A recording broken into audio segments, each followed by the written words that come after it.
لقوم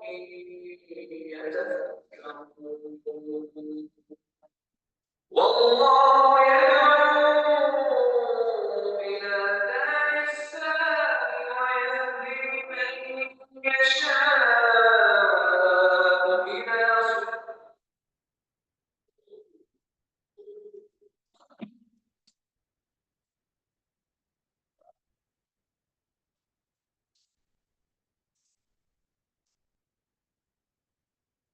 Kak Lisma, Ya, tolong nanti jangan dimatikan apanya ya Kak, suara Ustadz. ya, mm-mm. Ya Kak. Ya.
Assalamualaikum warahmatullahi wabarakatuh.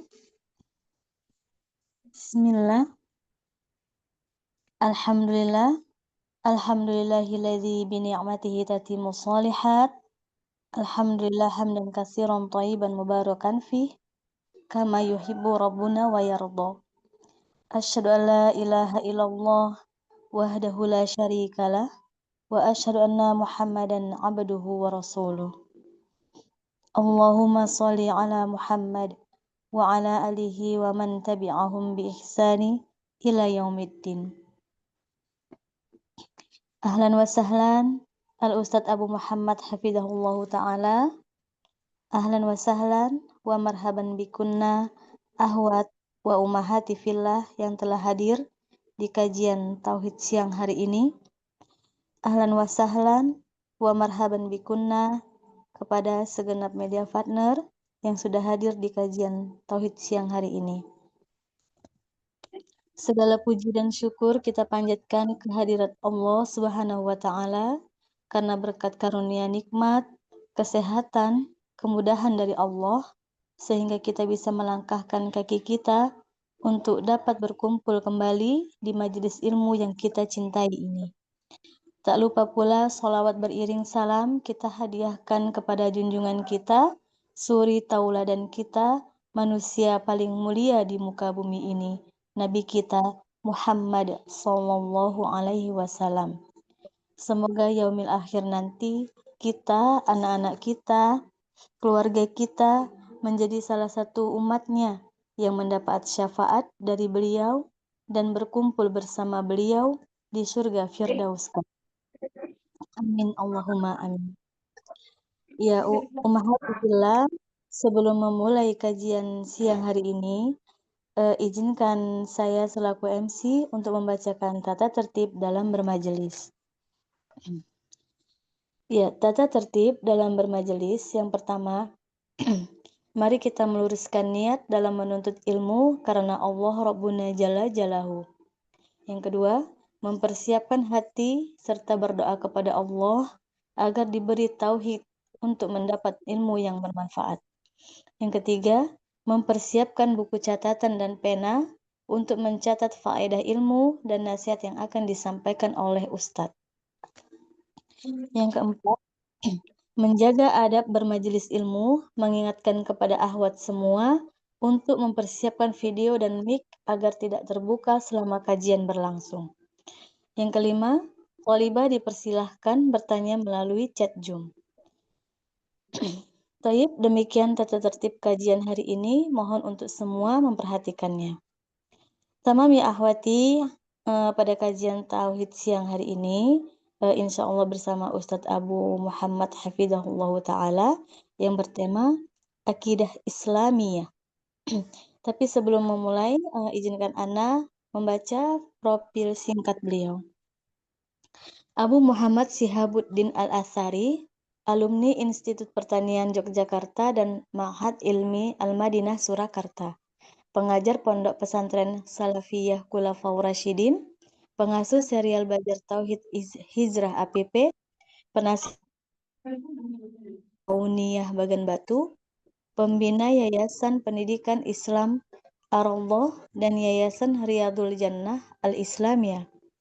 Dan beliau juga pengisi kajian tetap di beberapa kajian di beberapa masjid di Bagan Batu dan Sumatera Utara, tepatnya di Kabupaten Labuhan Batu Selatan. Ya tamam, akhwati fillah, kita tunggu Al-Ustadz Abu Muhammad Hafizahullah Ta'ala di kajian Tauhid siang hari ini.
Assalamualaikum warahmatullahi wabarakatuh. Alhamdulillahi rabbil alamin wa bihi nasta'in ala umuri dunya waddin wassalatu wassalamu ala nabiyyina Muhammadin wa ala alihi wa ashabihi wa man tabi'ahum bi ihsanin ila yaumiddin wa la udwana illa 'alal zalimin wa la aqibatu lil muttaqin. أشهد أن لا إله إلا الله وحده لا شريك له إقرارا به وتوحيدا وأشهد أن محمدا عبده ورسوله لا نبي بعده صلى الله عليه وسلم تسليما مزيدا اللهم صل وسلم على نبينا محمد وعلى آله وأصحابه ومن تبعهم بإحسان إلى يوم الدين اللهم علمنا ما ينفعنا وانفعنا بما علمتنا amin ya rabbal alamin. Kaum muslimat yang dimuliakan Allah Subhanahu wa taala, insyaallah dengan taufik dari Allah Subhanahu wa taala kita lanjutkan kajian kita membahas aqidah Islamiyah dari kitab Al-Aqidah At-Tahawiyah, masih pada pembahasan tentang tauhidullah. Ya, masih pada pembahasan tentang tauhidullah, tentang keesaan Allah Subhanahu wa taala. Sekarang kita masuk kepada perkataan penulis rahimahullah taala. Kata beliau, qayyumun la yanamu. Ya, Allah itu qayyum. Allah itu qayyum dan dia tidak pernah tidur. Allah itu qayyum dan dia tidak pernah tidur. Ini adalah kelanjutan dari pembahasan yang sebelumnya, hayyun la yamut. Ya, Allah itu hayyun, Allah itu maha hidup dan tidak akan pernah mati. Allah itu maha hidup dan tidak akan pernah mati. Qayyumun la yanam. Kemudian Allah itu qayyum. Nanti kita terangkan apa itu qayyum. Allah itu qayyum dan dia tidak pernah tertidur. Dia maha hidup dan tidak pernah mati, tidak akan pernah mati. Kemudian dia itu qayyum, tidak pernah tidur dan tidak akan pernah tertidur. Ini diambil dari firman Allah Subhanahu wa taala yang ada di dalam surah Al-Kursi. Di dalam ayat kursi Allah Subhanahu wa taala berfirman, Allahu la ilaha illa huwa. Allahu la ilaha illa huwa. Allah dia adalah sesembahan yang tidak ada sesembahan yang hak kecuali dia saja. Al-Hayyu Al-Qayyum. Dia itu Al-Hayy. Dia itu adalah zat yang maha hidup. Allah itu adalah zat yang maha hidup dengan kehidupan yang sempurna. Kehidupannya itu tidak tercemari dengan keletihan, tidak dicemari dengan kantuk, apalagi tidur, lebih-lebih kematian. Ya, jadi Allah itu tidak pernah keletihan. Allah itu tidak pernah mengantuk, Allah itu tidak pernah tidur, dan Allah Subhanahu wa taala itu tidak pernah dan tidak akan pernah mati. Maka kehidupan Allah adalah kehidupan yang sempurna.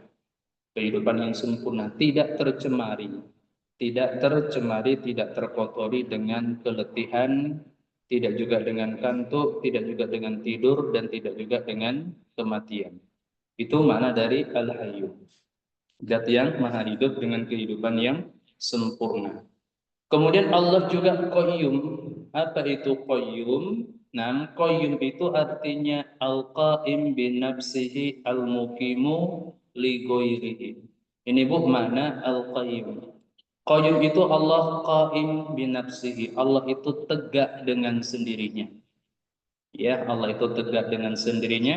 Al-muqim li ghairihi, dan dia yang menegakkan yang lainnya. Paham Bu ya? Allah itu tegak dengan sendirinya, adapun yang lainnya itu ditegakkan oleh Allah Subhanahu wa ta'ala. Allah itu adalah zat yang mandiri, ya. Allah itu zat yang mandiri, tidak butuh kepada apapun dan kepada siapapun, sedangkan selainnya seluruhnya butuh, bersandar dan bergantung kepada Allah Subhanahu wa ta'ala. Ini keindahan Rabb kita Subhanahu wa ta'ala. Allah itu qayyum. Apa makna qayyum? Al-qaim bi nafsihi. Dia adalah zat yang tegak dengan sendirinya. Dia adalah zat yang mandiri, tidak ada yang menciptakannya, tidak ada yang menjaganya, tidak ada yang memeliharanya. Bahkan dialah al-muqim li ghairihi, dia yang menegakkan yang lainnya. Dia pencipta segala sesuatunya, dia penjaga segala sesuatunya, dan dialah yang mengurus segala sesuatunya. Ya, adapun kalau di dalam terjemahan biasanya al-qayyum ini terjemahnya apa Bu? Yang senantiasa mengurus makhluknya ya. Nah, ini terjemahan tidak sempurna. Ya, ini terjemahan tidak sempurna. Karena benar Allah itu adalah yang mengurus, bahkan senantiasa mengurus makhluk-makhluknya. Tetapi makna al-qayyum bukan cuma itu saja. Makna al-qayyum itu bercabang dua. Yang pertama kembali kepada Allah Subhanahu wa taala, dan yang kedua kembali kepada makhluk-makhluknya. Yang kembali kepada Allah adalah bahwasanya Dia itu adalah zat yang tegak dengan sendirinya. Allah itu tegak dengan sendirinya. Allah itu zat yang mandiri, tidak butuh kepada apapun dan kepada siapapun. Allah itu tidak ada yang menciptakan. Allah itu tidak ada yang memelihara. Allah itu tidak ada yang menjaga. Ini namanya qaim bi nafsihi. Ya, makna qayyum ketika dikembalikan kepada zat Allah. Ketika diarahkan kepada selain Allah dari kalangan makhluk-makhluknya, Allah itu al-muqim li ghairihi. Allah lah yang menegakkan yang lainnya. Allah yang menciptakan segala sesuatunya, yang melindungi, yang memelihara segala sesuatunya. Berarti segala sesuatunya itu tidak akan mungkin ada dan tidak akan mungkin tegak jika tidak diadakan dan ditegakkan oleh Allah, dan berarti juga segala sesuatunya tanpa terkecuali itu butuh, nah, bahkan senantiasa butuh kepada Allah Subhanahu wa taala. Di sini Syekh mengatakan al-qaim bi nafsihi fala yahtaju ila syai'in. Allah Subhanahu wa taala itu tegak dengan sendirinya. Ya, Allah Subhanahu wa taala itu tegak dengan sendirinya, maka dia tidak butuh kepada apapun dan kepada siapapun. Allah tidak butuh kepada apapun dan tidak butuh kepada siapapun. Ghaniyun an kulli syai'in. Allah itu maha cukup. Yang maha cukup dari segala sesuatunya. Nah, itu pada dirinya sendiri. Kemudian al-muqim li ghairihi, ya, kemudian dia yang menegakkan yang selainnya dari seluruh makhluk-makhluknya. Kullu syai'in faqirun ilaihi yahtaju ila iqamatihi lahu subhanahu wa ta'ala. Kata Syekh, segala sesuatunya, ya, segala sesuatunya itu fakir kepada Allah. Tahu fakir, Bu? Butuh ya, segala sesuatunya itu butuh kepada Allah tanpa terkecuali. Langit itu butuh kepada Allah, bumi ini butuh kepada Allah, gunung-gunung dan lautan butuh kepada Allah, manusia, hewan-hewan, jin dan para malaikat, rembulan, matahari, bintang-bintang, seluruhnya butuh kepada Allah. Yahtaju ila iqamatihi lahu subhanahu wa ta'ala, butuh untuk ditegakkan oleh Allah Subhanahu wa ta'ala.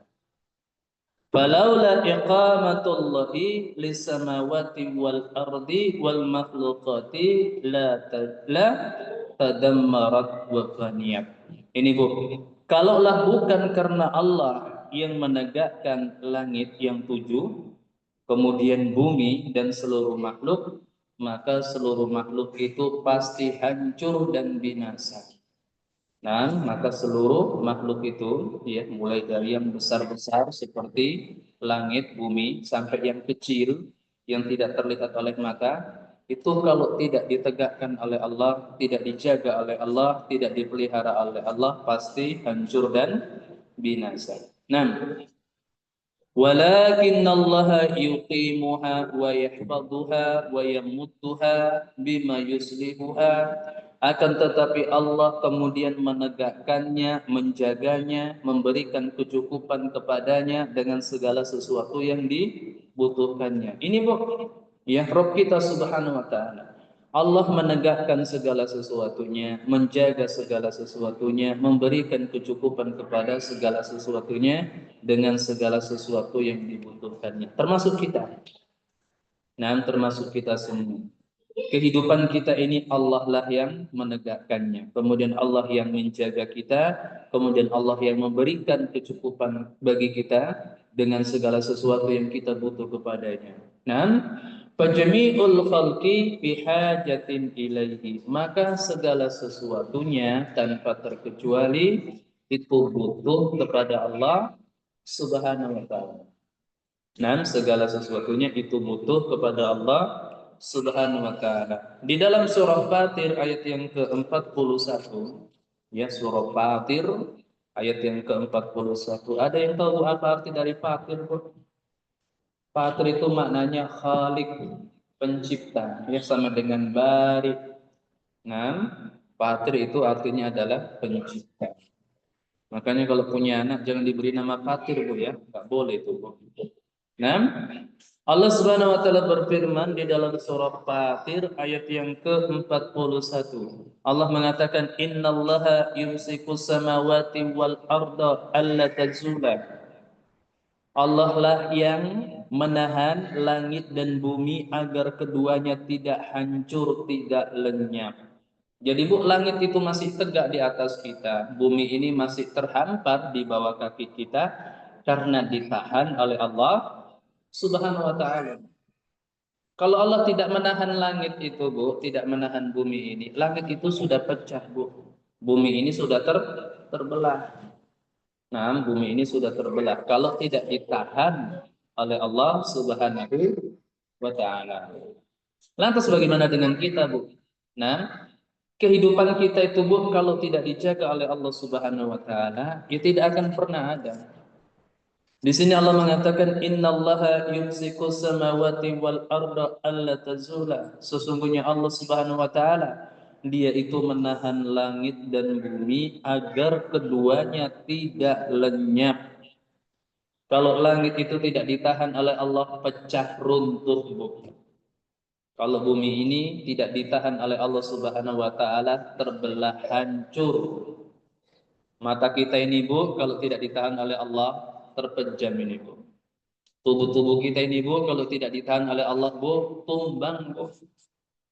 Nah, dan kehidupan kita ini kalau tidak ditahan oleh Allah Subhanahu wa taala berakhir sudah, Bu. Berakhir, Bu. Nah, kemudian wala in zalata in amsakuhuma wala in zalata in amsakuhuma min ahadin min ba'dihi. Nah, kalaulah seandainya langit dan bumi itu hendak lenyap, nah, maka adakah selain daripada Allah Subhanahu wa taala sesuatu yang bisa menahan keduanya? Ini, Bu, istifham inkari. Istifham inkari itu Allah seolah-olah bertanya tetapi sebenarnya Allah sedang mengingkari. Nah, kalau tidak ditahan oleh Allah Subhanahu wa taala, maka tidak akan mungkin ada yang bisa menahan keduanya. Jadi, Bu, kita itu senantiasa butuh kepada Allah. Kapan, Bu? Setiap saatnya, Bu.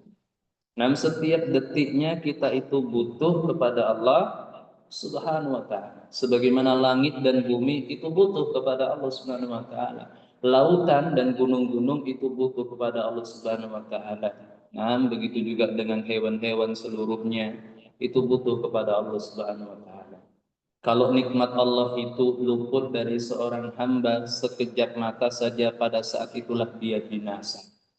Nah, pada saat itulah dia binasa. Ini mata kita kalau tidak ditahan oleh Allah terpejam ini, Bu.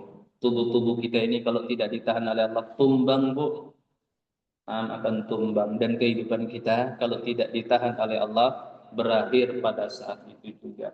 Jadi kita ini benar-benar fakir, kita ini benar-benar miskin, benar-benar butuh kepada Allah Subhanahu wa taala. Kenyataannya manusia, Bu, yang sedemikian lemahnya itu, sombongnya luar biasa, Bu, ya. Nah, langit aja tidak berani menyombongkan diri kepada Allah.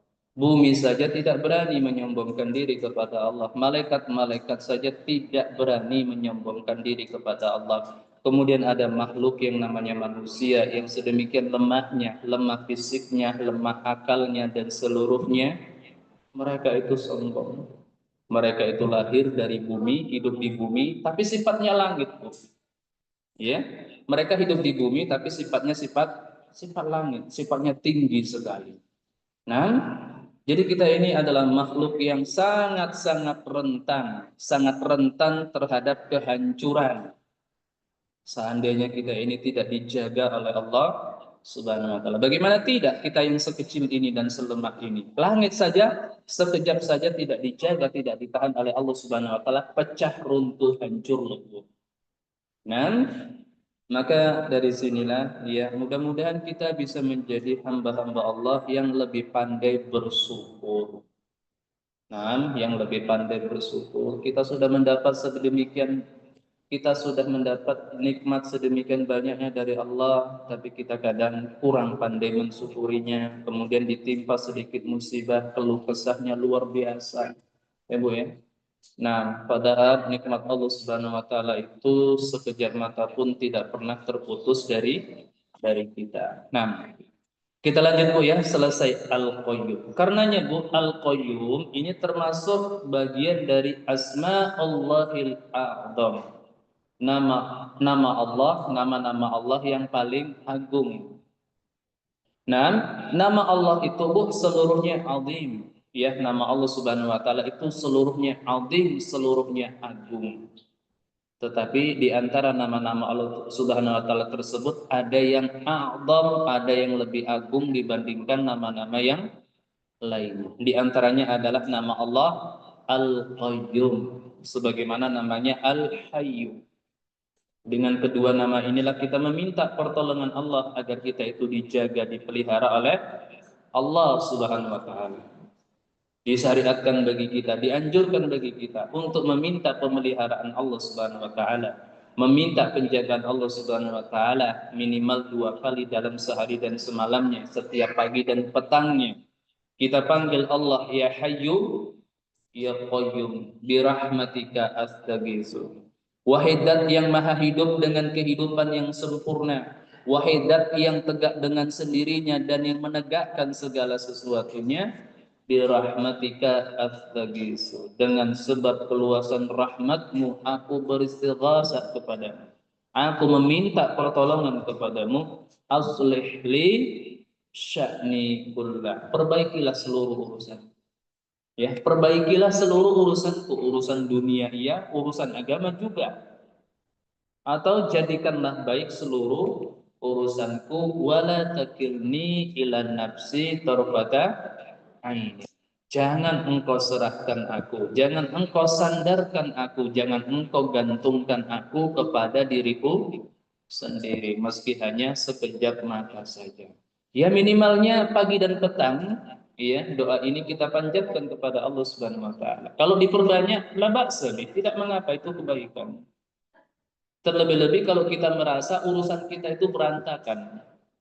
Ya, terlebih-lebih kalau kita merasa urusan kita itu berantakan, urusan kita itu berat. Baik untuk urusan dunia maupun untuk urusan agama. Ya, masalah ekonomi misalnya, masalah hubungan dengan sesama manusia.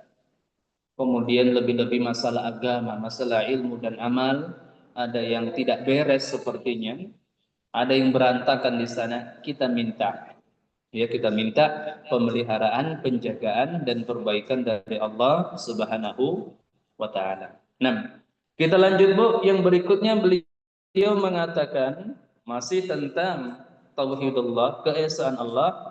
Khaliqun bila hajatin, razikun bila mu'natin. Subhanallah. Beliau mengatakan Allah itu khaliqun bila hajatin. Allah itu pencipta bagi segala sesuatunya dan dia tidak butuh sedikit pun kepada ciptaannya. Ya Bu ya, Allah itu pencipta dan dia tidak butuh kepada ciptaannya. Razikun bila mu'natin. Razikun bila mu'natin. Dia adalah sang pemberi rizki. Ya, Allah itu sang pemberi rizki tanpa mengurangi apa yang dia miliki. Ini Bu, Allah itu yang memberi rizki kepada hamba-hambanya, dan ketika dia memberikan rizki kepada hamba, itu tidak mengurangi sedikit pun apa yang ada di sisi, apa yang dimilikinya. Setiap saat Bu, setiap saat Allah itu melimpahkan rezekinya kepada hamba-hambanya. Nah, apakah setiap kali dia memberi berkurang apa yang dimiliki, Bu? Tidak. Kalau Allah memberi kemudian itu mengurangi apa yang dia miliki, berarti mengurangi kesempurnaannya kan? Dan Allah itu senantiasa sempurna sejak zaman azali sampai zaman abadi. Nah, tidak seperti manusia, Bu. Manusia kaya, hartanya banyaknya luar biasa. Setiap kali dia memberi akan berkurang apa yang dia miliki. Lah kalau Allah memberi kemudian dengan sebabnya berkurang apa yang dia miliki, ya nanti lama-lama Allah miskin, Bu. Ujung-ujungnya Allah pensiun jadi Tuhan gitu, Bu. Tidak. Allah itu memberi dan memberi tanpa mengurangi apa yang dia miliki. Ini Rabb kita Subhanahu wa ta'ala. Nah, yang kita hidup dengan kasih sayangnya, dengan limpahan rahmatnya, nah, dengan gelimangan rezeki darinya. Kita baca keterangan dari Syekh Shalih Al-Fauzan hafizahullah taala. Yang pertama untuk perkataan penulis khaliqun bila hajatin. Allah adalah sang pencipta. Nah, ini kita yakini. Allah adalah sang pencipta dan dia tidak butuh kepada ciptaannya. Allah adalah sang pencipta dan dia itu tidak butuh kepada ciptaannya.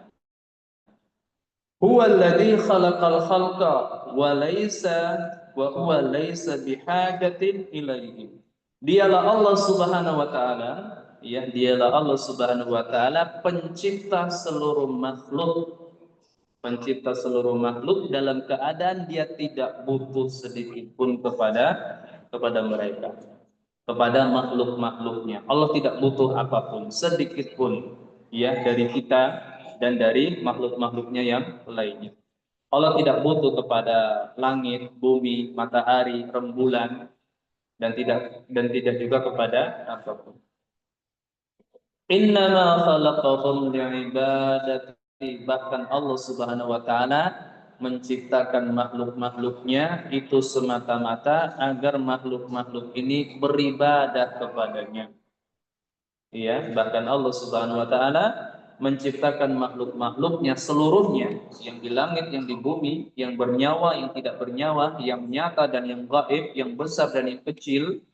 Nah, seluruhnya itu diciptakan untuk beribadah kepada Allah Subhanahu wa taala, untuk tunduk dan patuh kepada Allah Subhanahu wa taala, untuk merendahkan diri dan menghinakan diri kepada Allah Subhanahu wa taala. Ini Bu tujuan penciptaan para makhluk. Nah, ini tujuan penciptaan para makhluk. Langit itu ya diciptakan untuk tunduk kepada Allah. Kemudian matahari dan rembulan itu diciptakan untuk tunduk kepada Allah. Bumi ini diciptakan untuk tunduk kepada Allah. Segala sesuatunya diciptakan untuk tunduk patuh kepada Allah, merendahkan diri dan menghinakan diri kepada Allah. Dan mereka telah apa? Telah mewujudkan tujuan penciptaan tersebut kecuali sebagian daripada jin dan manusia. Nah, langit itu tidak pernah bermaksiat kepada Allah. Bumi ini tidak pernah bermaksiat kepada Allah. Matahari dan rembulan tidak pernah bermaksiat kepada Allah. Para malaikat tidak pernah bermaksiat kepada Allah. Hewan-hewan tidak pernah bermaksiat kepada Allah. Yang bermaksiat kepada Allah hanya sebagian dari bangsa jin dan manusia, atau bahkan kebanyakan dari mereka. Nah, innama khalaqahum li'ibadatihi. Bahkan tujuan Allah Subhanahu wa taala menciptakan makhluk-makhluknya Bukan karena dia butuh kepadanya, tetapi agar makhluk-makhluk tersebut beribadah kepadanya, tunduk dan patuh kepadanya, merendahkan diri dan menghinakan diri kepadanya, sebagaimana firman-Nya ya surah Ad-Dariyat ayat yang ke-56, "Wa ma khalaqtul jinna wal insa illa liya'budun." Tidaklah aku menciptakan jin dan manusia kecuali agar mereka beribadah kepadaku, menghamba kepadaku, tunduk dan patuh kepadaku, taat kepada aturanku, mengerjakan perintahku, menjauhi laranganku, merendahkan diri dan menghinakan diri kepadaku. Itu tujuan penciptaan seluruh makhluk. Fakhalaqahum lalihajatin ilaihim bi an yansuruhu aw liyu'inuhu aw liyusa'iduhu subhanahu wa ta'ala. Maka Allah Subhanahu wa ta'ala menciptakan mereka, menciptakan makhluk-makhluknya termasuk kita semuanya, bukan karena Allah Subhanahu wa ta'ala butuh kepada mereka agar mereka ini agar mereka ini menolong Allah, membantu Allah, kemudian menjaga Allah, tidak. Dan innama khalaqahum li'ibadatihi. Bahkan Allah Subhanahu wa taala menciptakan mereka tujuannya tidak lain dan tidak bukan adalah agar mereka beribadah kepada Allah Subhanahu wa taala. Fahumul muhtajuna lil ibadah. Ini poinnya. Maka merekalah yang butuh untuk beribadah kepada Allah. Kita yang butuh untuk beribadah kepada Allah. Allah tidak butuh kita beribadah kepadanya. Bahkan kitalah yang butuh untuk beribadah kepada Allah Subhanahu wa taala. Untuk apa? Litasilahum billahi wa turbituhum bi rabbihim. Agar ibadah ini menghubungkan mereka dengan Allah Subhanahu wa taala dan mengikat antara mereka dengan Allah Subhanahu wa taala. Itu tujuan ibadah, Bu. Tujuan ibadah itu agar kita memiliki hubungan dan memiliki ikatan dengan Allah Subhanahu wa taala, karena kita memang butuh dan senantiasa butuh kepada Allah Subhanahu wa taala. Berarti ibadah itu kebutuhan, Bu. Ibadah itu kebutuhan kita. Kita yang butuh beribadah kepada Allah dan Allah tidak butuh kita beribadah kepadanya. Untuk apa ibadah? Litasilahum billahi. Agar ibadah tersebut menghubungkan mereka dengan Allah Subhanahu wa taala, wa turbituhum bihi, dan mengikat antara mereka dengan Allah Subhanahu wa taala. Fal ibadah silatun bainal abdi wa rabbi. Maka ibadah itu adalah silah. Silah itu penghubung atau ikatan antara kita dengan Allah Subhanahu wa taala. Nah, ibadah itu adalah silah, adalah penghubung, adalah ikatan antara seorang hamba dengan Rabb-nya, dengan Allah Subhanahu.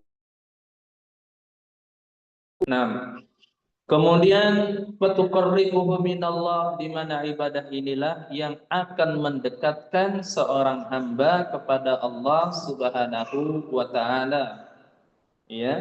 Ibadah inilah yang akan mendekatkan seorang hamba kepada Allah Subhanahu wa taala. Nah, yang akan mendekatkan seorang hamba kepada Allah Subhanahu wa taala. Makanya di dalam sebagian ayat Al-Qur'an, di dalam sebagian hadis Nabi, dan di dalam perkataan ulama, ibadah itu sering disebut dengan istilah at-taqarrub. At-taqarrub itu artinya pendekatan diri. Pendekatan diri. Karena memang hakikat kemudian tujuan dari ibadah adalah agar si hamba ini dekat kepada Allah Subhanahu wa taala. Agar mereka itu dekat kepada Allah Subhanahu wa taala. Dalam kehidupan dunia ini, Bu, seseorang itu akan berusaha dekat kepada orang yang dia merasa butuh kepadanya. Iya kan, Bu? Nah, bila perlu menjilat, kan gitu, Bu. Kalau dia butuh kepada seseorang yang dianggapnya bisa memberi manfaat, bisa memberi kebaikan, dia akan dekat-dekat kepada orang tersebut.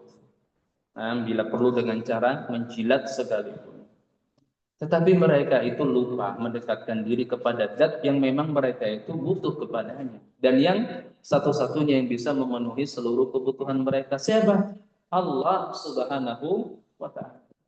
Allah Subhanahu wa ta'ala. Kita terlalu fokus terlalu fokus untuk menjalin hubungan dengan makhluk-makhluk Allah Subhanahu wa taala, tetapi kemudian kita kemudian gagal fokus untuk mendekatkan diri kepada Allah Subhanahu wa taala. Itu Bu ya. Jadi ibadah itu adalah silah. Ibadah itu adalah penghubung, pengikat antara seorang hamba dengan Rabb-nya Subhanahu wa taala. Nah, wa yasulu biha minallahi ala thawabi wal jaza, dan dengan sebab ibadah tersebut juga seorang hamba itu mendapatkan pahala dan balasan yang baik dari sisi Allah Subhanahu wa taala. Fal ibadah hajatun lil khalqi wa laysat bihajatin lillahi subhanahu wa ta'ala. Maka kesimpulannya ibadah itu adalah kebutuhan hamba, bukan kebutuhan Allah Subhanahu wa ta'ala. Ya, hambalah yang butuh untuk beribadah kepada Allah, sementara Allah tidak butuh untuk diibadahi oleh hamba-hambanya. Allah Subhanahu wa taala berfirman di dalam surah Ibrahim ayat yang ke-8, in takfuru antum wa man fil ardi jami'a, seandainya kalian dan seluruh makhluk yang ada di bumi ini kufur kepada Allah Subhanahu wa taala. Ini seandainya seluruh penduduk bumi ini kufur kepada Allah Subhanahu wa taala, ingkar, durhaka kepada Allah Subhanahu wa taala, fa innallaha ghaniyyun hamid. Maka sesungguhnya Allah Subhanahu wa taala ghaniyyun hamid. Dia adalah zat yang maha kaya, tidak butuh kepada apapun dan kepada siapapun. Dia maha kaya, kalian kufur kepadanya enggak masalah bagi Allah Subhanahu wa taala. Hamid, dan dia tetap merupakan zat yang terpuji meskipun tidak ada lagi manusia di muka bumi ini yang memujinya. Dan in takfuru antum wa ma fil ardi jami'a, seandainya kalian dan seluruh yang ada di bumi ini kufur kepada Allah Subhanahu wa taala, fa innallaha ghaniyyun hamid. Maka sesungguhnya Allah Subhanahu wa taala dia adalah zat yang maha kaya, yang tidak butuh kepada siapapun dan apapun, dan dia juga adalah zat yang maha terpuji. Nah, dia adalah zat yang maha terpuji. Berbeda dengan raja-raja di kalangan manusia, Bu. Raja-raja di kalangan manusia itu, Bu, kalau tidak diakui lagi sebagai raja oleh rakyatnya, pensiun jadi raja itu, Bu. Nah, raja-raja di muka bumi ini dari kalangan manusia, kalau tidak diakui lagi sebagai raja oleh rakyatnya, oleh penduduknya, pensiun jadi raja. Adapun Allah Subhanahu wa taala, kalau seandainya seluruh makhluknya itu kufur kepadanya, dia tetap Rabb bagi seluruh alam semesta. Dia tetap zat yang maha suci dan maha mulia. Kekufuran hamba-hambanya itu tidak memudaratkan Allah Subhanahu wa taala, bahkan hanya memudaratkan diri-diri mereka saja. Nah, kaum muslimat yang dimuliakan Allah Subhanahu wa taala, kemudian bagian yang kedua tadi dikatakan apa? Razikun bila mu'natin. Nah, razikun bila mu'natin. Allah itu adalah zat sang pemberi rezeki. Ya, Allah itu adalah zat sang pemberi rezeki tanpa mengurangi apa yang dia miliki. Jadi Bu, memberi rezeki ini Bu. Nah, memberi rezeki ini termasuk sifat yang sangat menonjol di antara sifat-sifat rububiyah. Ya, termasuk sifat yang sangat menonjol di antara sifat-sifat rububiyah, sifat-sifat ketuhanan yang disandang oleh Allah Subhanahu wa taala.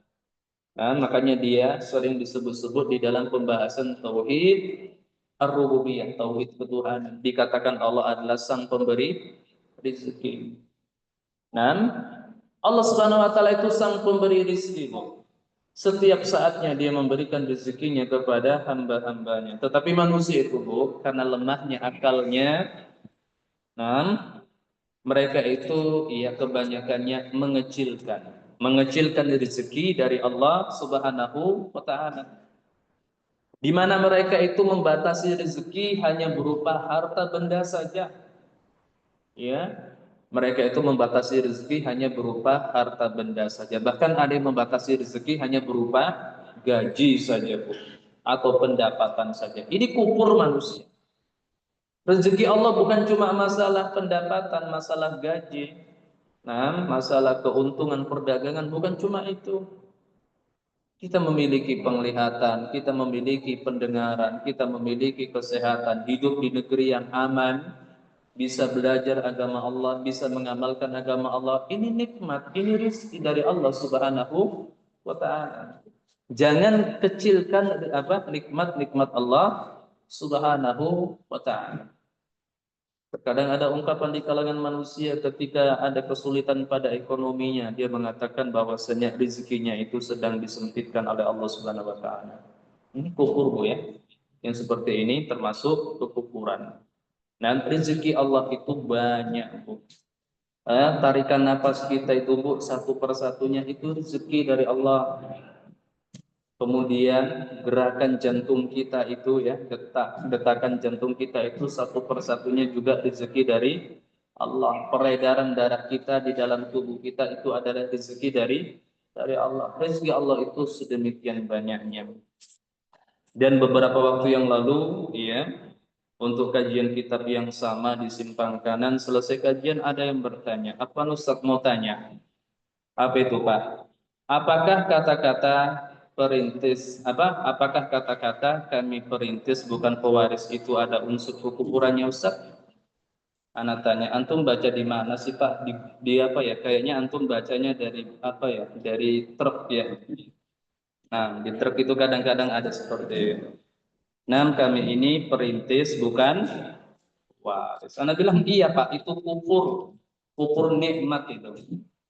Nah, itu kufur nikmat. Dia lahir ke dunia nggak tahu apa-apa, dimandiin oleh emaknya, dicebokin, ya, disusuin, digantiin pampers, disekolahkan SD, SMP, SMA, ada yang sampai kuliah, gitu dapat kerja teriak-teriak kami perintis bukan pewaris. Berhentilah jadi anak durhaka.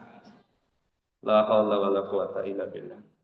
Nabi Sulaiman itu pewaris, Bu. Nabi Daud perintis, ya, Bu, ya. Anak dan bapak itu, Bu. Siapa yang lebih mulia, Bu? Nggak ada hubungannya perintis dan pewaris untuk urusan kemuliaan. Yang paling mulia adalah yang paling bertakwa kepada Allah Subhanahu wa taala. Ada pula kemarin anak baca itu pulang dari simpang kanan di bak truk, mending mikiri cicilan daripada mengharapkan warisan. Ya udah, tahankan terus itu.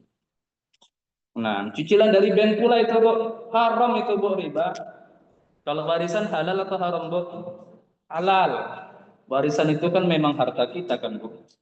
Nah, jadi beliau mengatakan razikun bila mu'natin. Allah itu sang pemberi rizki, dan dia ketika memberi rizki itu tidak mengurangi sedikit pun apa yang dia miliki. Kenapa, Bu? Semuanya kan ciptaan Allah, kan? Apa yang dia berikan itu ciptaannya, milik Allah Subhanahu wa taala. Yang dia beri makhluknya itu juga milik Allah Subhanahu wa taala. Lantas bagaimana mungkin berkurang apa yang dia miliki? Kita ini milik Allah.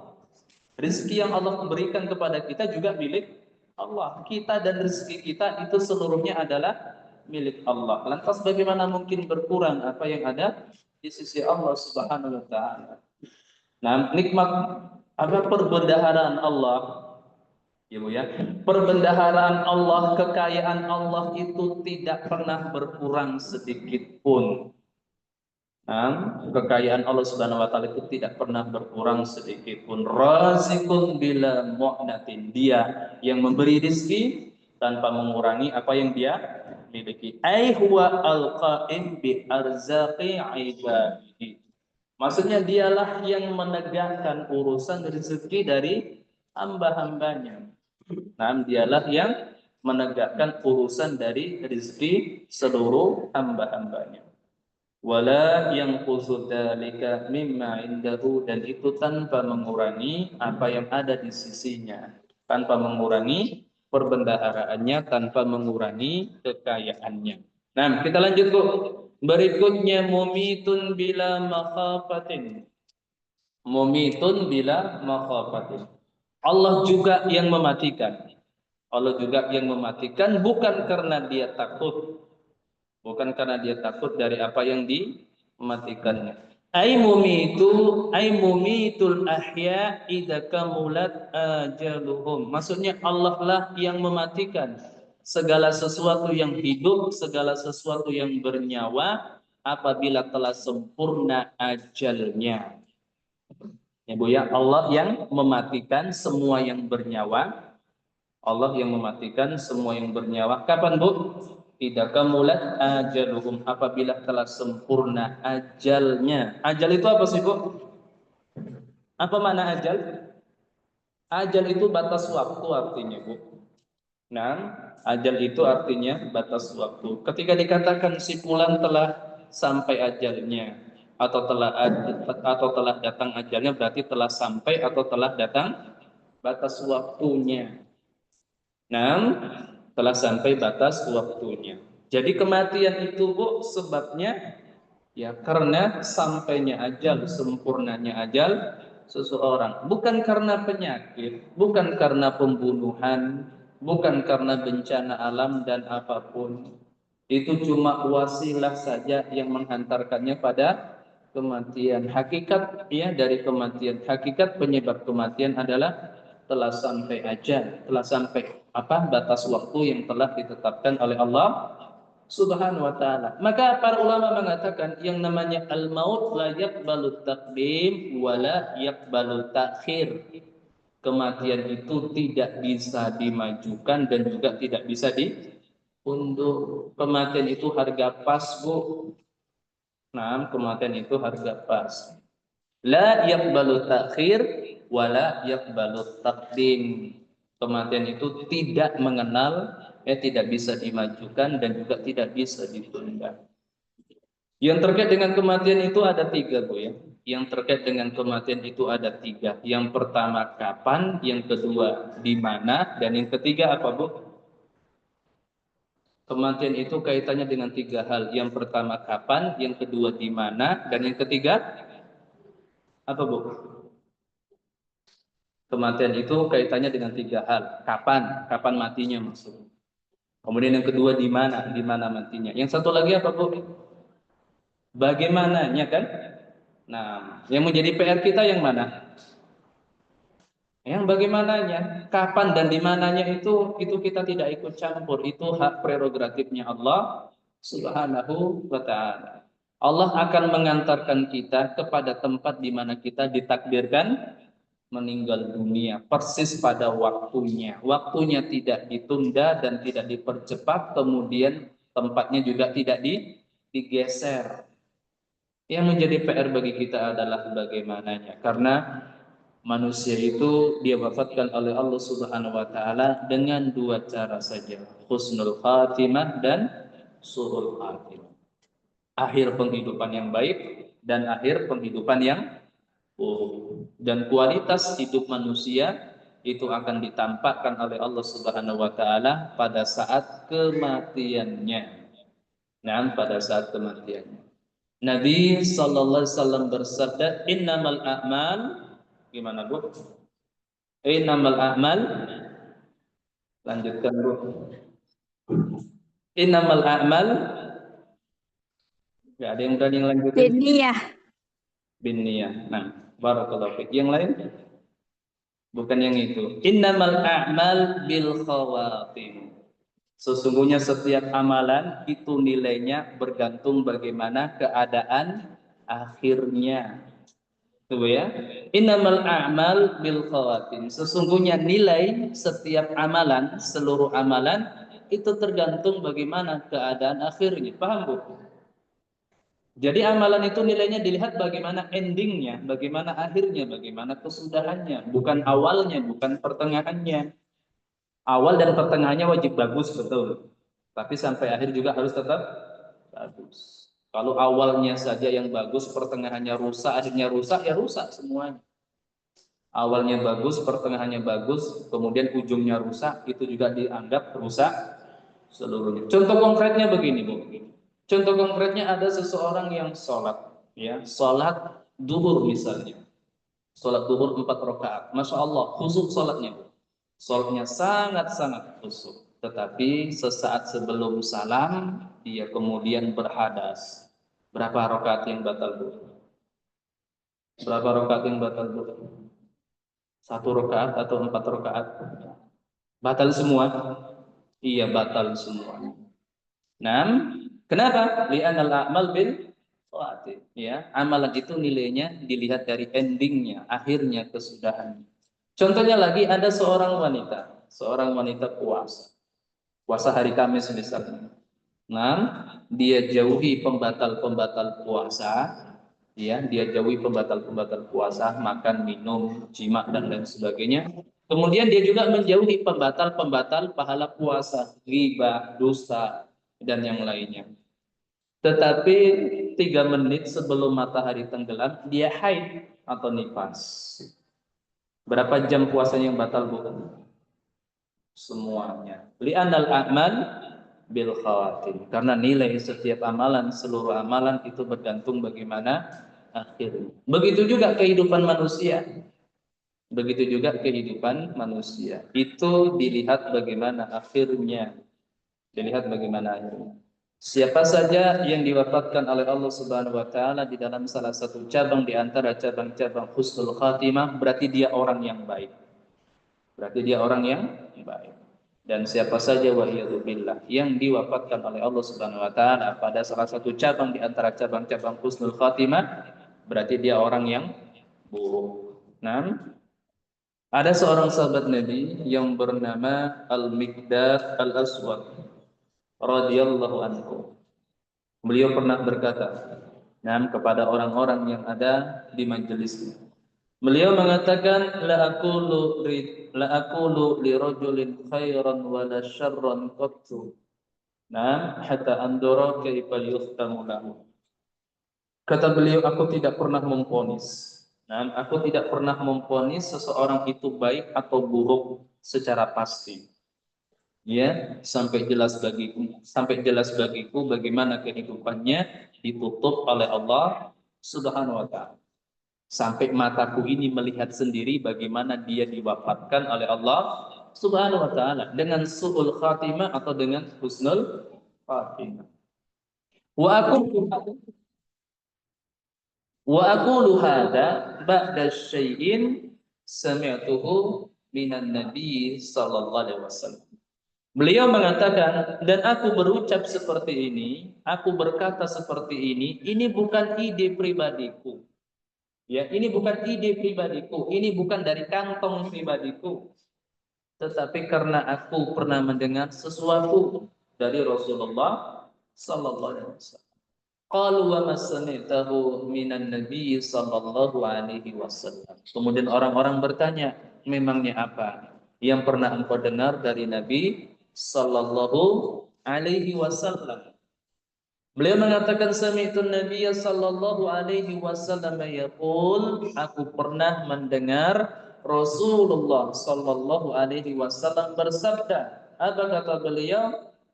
Laqalbu bani Adam asyaddu inqilaban minal qidri idza ijtama'a qalyan. Kata Nabi, sesungguhnya hati anak manusia itu lebih bergejolak, lebih berbolak-balik, melebihi gejolak dari air yang sedang mendidih di atas perebusan. Air yang sedang mendidih di atas perebusan itu bergejolak, berbolak-balik. Tetapi kata Nabi sallallahu alaihi wasallam, hati manusia lebih daripada itu. Orang yang sampai hari ini istiqamah di atas agama Allah, tidak ada jaminan dia akan meninggal dunia di atas ketakwaannya. Iya. Orang yang sampai hari ini masih pendosa, mungkin saja ya besok dia bertaubat kemudian diwafatkan oleh Allah Subhanahu wa taala. Makanya kita senantiasa berdoa kepada Allah Subhanahu wa taala dengan doa yang diwasiatkan oleh Syekh bin Baz rahimahullahu taala.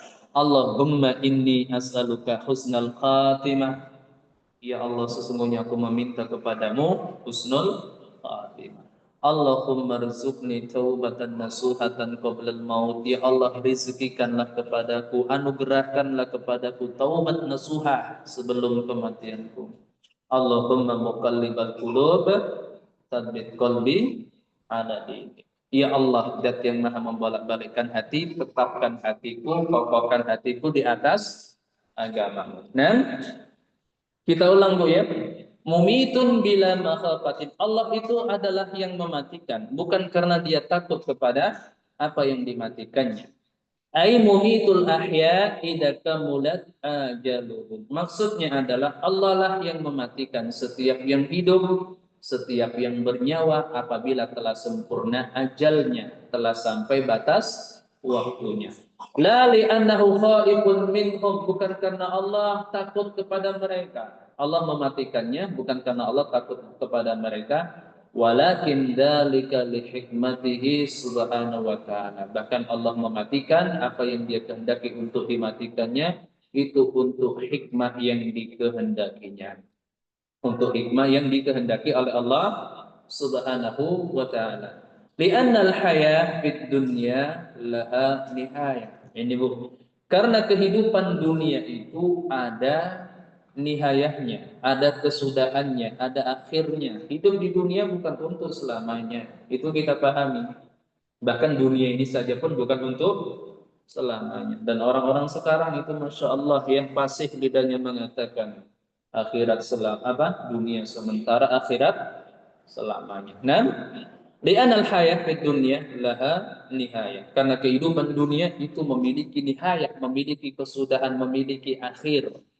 Amal akhirah falaisa lil hayati fiha nihayah. Adapun kehidupan akhirat itu tidak akan ada akhirnya. Nah, kehidupan akhirat itu tidak akan ada akhirnya. Kehidupan akhirat itulah kehidupan yang untuk selama-lamanya. Fa'ima tutuhum laisa khawfan minhum aw liyastariha minhum.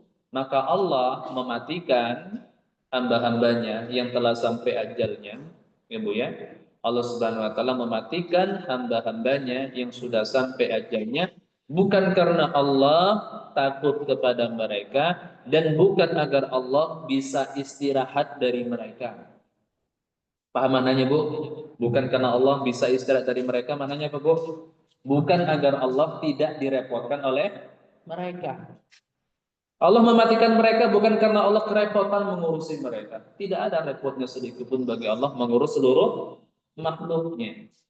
Allah tidak takut kepada mereka dan Allah juga tidak merasa lelah untuk mengurus mereka. Yang beriman, yang kafir, tidak ada beratnya bagi Allah. Jadi bukan karena Allah ingin mengurangi bebannya, tidak. Bukan karena Allah itu ingin istirahat dari mengurusi mereka. Nah, tidak sama sekali. Walau kanu yakuruna bihi fa innahu la yatadarruhu bi kufrihim. Seandainya makhluk-makhluk Allah Subhanahu wa taala, para hamba itu kufur, itu ingkar kepada Allah Subhanahu wa taala, maka kekufuran mereka itu sedikit pun tidak memudaratkan Allah Subhanahu wa taala, tidak membahayakan Allah Subhanahu wa taala. Wa innama yadurruna anfusahum, bahkan dengan kekufuran itu mereka hanya memudaratkan diri-diri mereka sendiri. Nah, dengan kekufuran mereka hanya memudaratkan diri sendiri dan sedikit pun tidak memudaratkan Allah Subhanahu wa taala. Seperti dikatakan oleh para ulama, wallahu wallahi la yadurruhu, la yadurruhu in asaita, walakin anta tahlab in asaita. Ya Bu ya. Wallahu wallahi, Allah itu demi Allah, la yadurruhu in asaita. Nah, ketika engkau bermaksiat kepadanya, itu sedikit pun tidak memudaratkannya. Ketika kita bermaksiat kepada Allah Subhanahu wa taala, maksiat kita itu sedikit pun tidak memudaratkan, tidak membahayakan, tidak merugikan Allah Subhanahu wa taala. Walakin anta la yadurruhu, walakin anta tahlak idza asaita. Bahkan engkau lah yang celaka apabila engkau nekat bermaksiat kepadanya. Walakinnahu huwa yafrahu bi taubatihim. Akan tetapi Bu, Allah itu sangat-sangat bergembira dengan taubatnya mereka. Paham Bu ya? Kalau kita kufur kepada Allah, kita bermaksiat kepada Allah, itu tidak merugikan Allah, tidak memudaratkan Allah, tidak membahayakan Allah. Dan kalau kita bertaubat dari dosa-dosa kita, Allah bergembira dengan taubat kita. Allah mencintai taubat kita. Li'annahu yuhibbu wa yuridu lakumul khaira. Kenapa Allah bergembira dengan taubat kita? Allah butuh kepada taubat kita, Bu? Tadi, Bu, kalau kita bermaksiat itu tidak membahayakan Allah, ya Bu ya. Kemudian kalau kita bertaubat, Allah bergembira dengan taubat kita.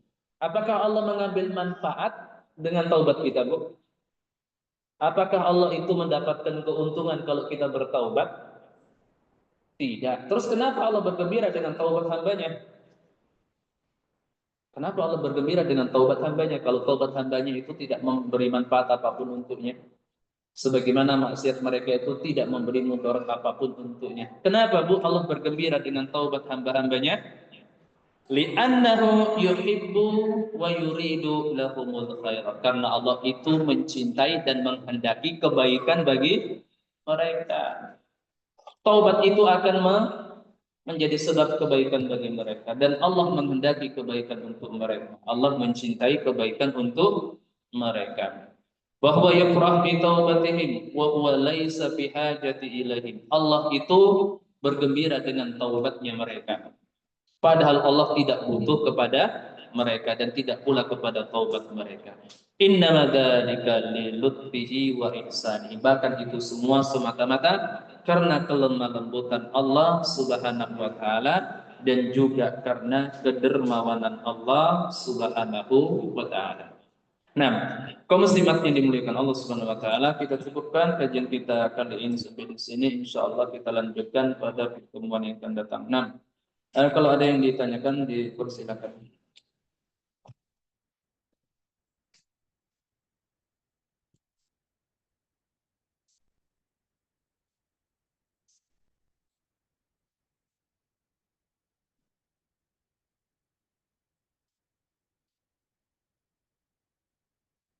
Ada, Bu? Tidak ada? Silakan.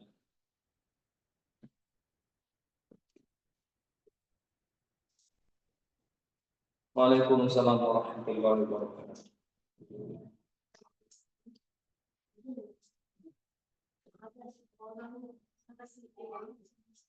Masih uang ya? Iya. Iya.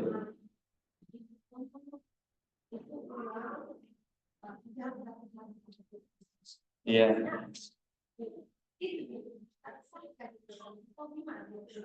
Zakatnya berapa? 100.000? Iya. Jadi zakat harta itu, harta yang dizakati itu ada jenisnya dan ada ketentuannya.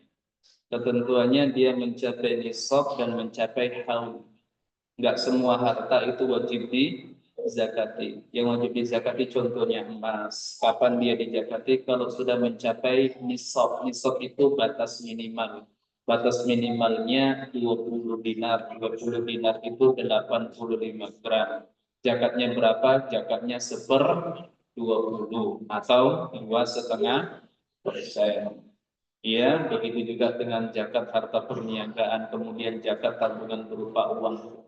Jadi zakat yang harta yang dizakati itu jenisnya sudah ditentukan oleh syariat. Kemudian kadar minimalnya juga sudah ditentukan oleh syariat. Nah, kemudian dan disyaratkan padanya sudah berjalan waktu 1 tahun, kecuali hasil pertanian itu tidak disyaratkan jatuh 1 tahun, tetapi setiap kali panen. Kemudian rikas, barang-barang temuan, ya, seperti barang tambang itu juga tidak disyaratkan padanya haul, tapi kapan dia mendapatkannya. Adapun seseorang kalau dia mengasih uang kepada kita dan dia mengatakan ini zakat hartaku, tetapi itu tidak sah sebagai zakat, maka uang yang dia berikan itu terhitung sebagai sedekah biasa. Nah, terhitung ya.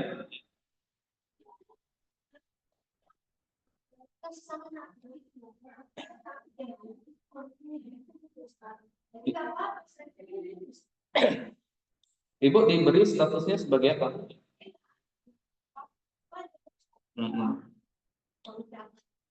Iya, iya. Secara sosial ibu berhak mendapat zakat. Misalnya ibu ekonominya itu termasuk afwan, bukan termasuk golongan menengah begitu.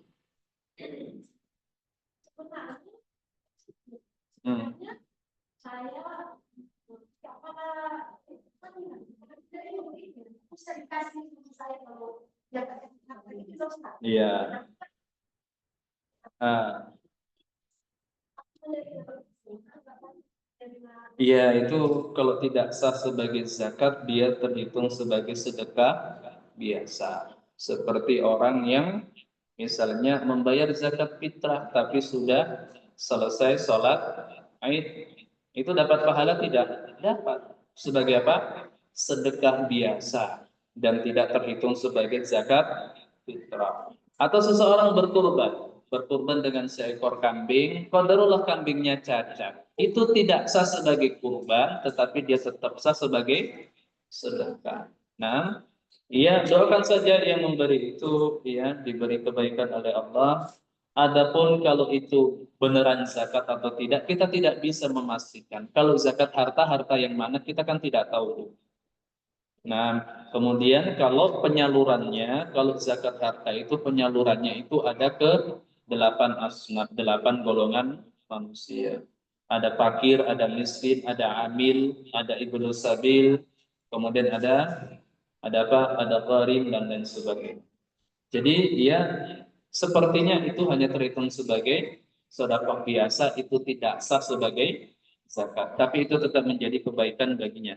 Allah Ta'ala. Sudah, Bu? Nah, ya kalau tidak ada lagi kita tutup. Sebi bihadzal qadar, billahi taufiq wal hidayah. Assalamualaikum warahmatullahi wabarakatuh.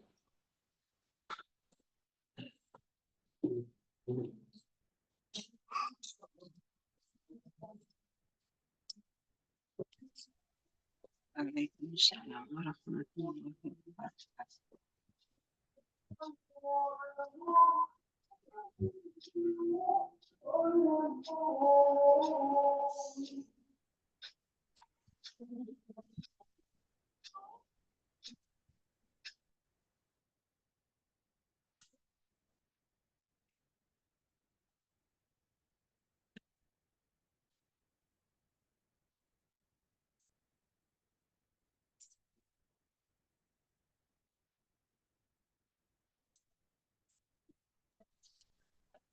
Alhamdulillah, selesai kajian tauhid rutin siang hari ini. Kami mengucapkan jazakumullah khairan wa barakallahu fik kepada Al-Ustadz Abu Muhammad Hafizahullah Ta'ala atas waktu dan ilmu yang beliau sampaikan kepada kita semua. Semoga Allah merahmati Ustadz beserta keluarga, orang tua Ustadz dan juga guru-guru Ustadz. Ja'alakillahu fi mizani hasanatik ahsanallahu ilaiki wa kataballahu ajraki. Amin amin ya rabbal alamin. Dan jazakumullah khairan kepada akhwati fillah dan media partner yang sudah menghadiri kajian tauhid rutin siang hari ini. Semoga Allah memberkahi waktu dan ilmu kita semua. Ana juga mengucapkan jazakumullah khairan wa barakallahu fikum kepada segenap tim Musyrifah Sifaul Qulub. Kami mohon maaf dalam penyelenggara kajian ini masih banyak kekurangan karena kesempurnaan hanya milik Allah Subhanahu wa taala. Kita tutup dengan doa kafaratul majelis. Subhanakallahumma wa bihamdika asyhadu an la ilaha illa anta astaghfiruka wa atubu ilaik. Wassalamualaikum warahmatullahi wabarakatuh. Waalaikumsalam warahmatullahi wabarakatuh.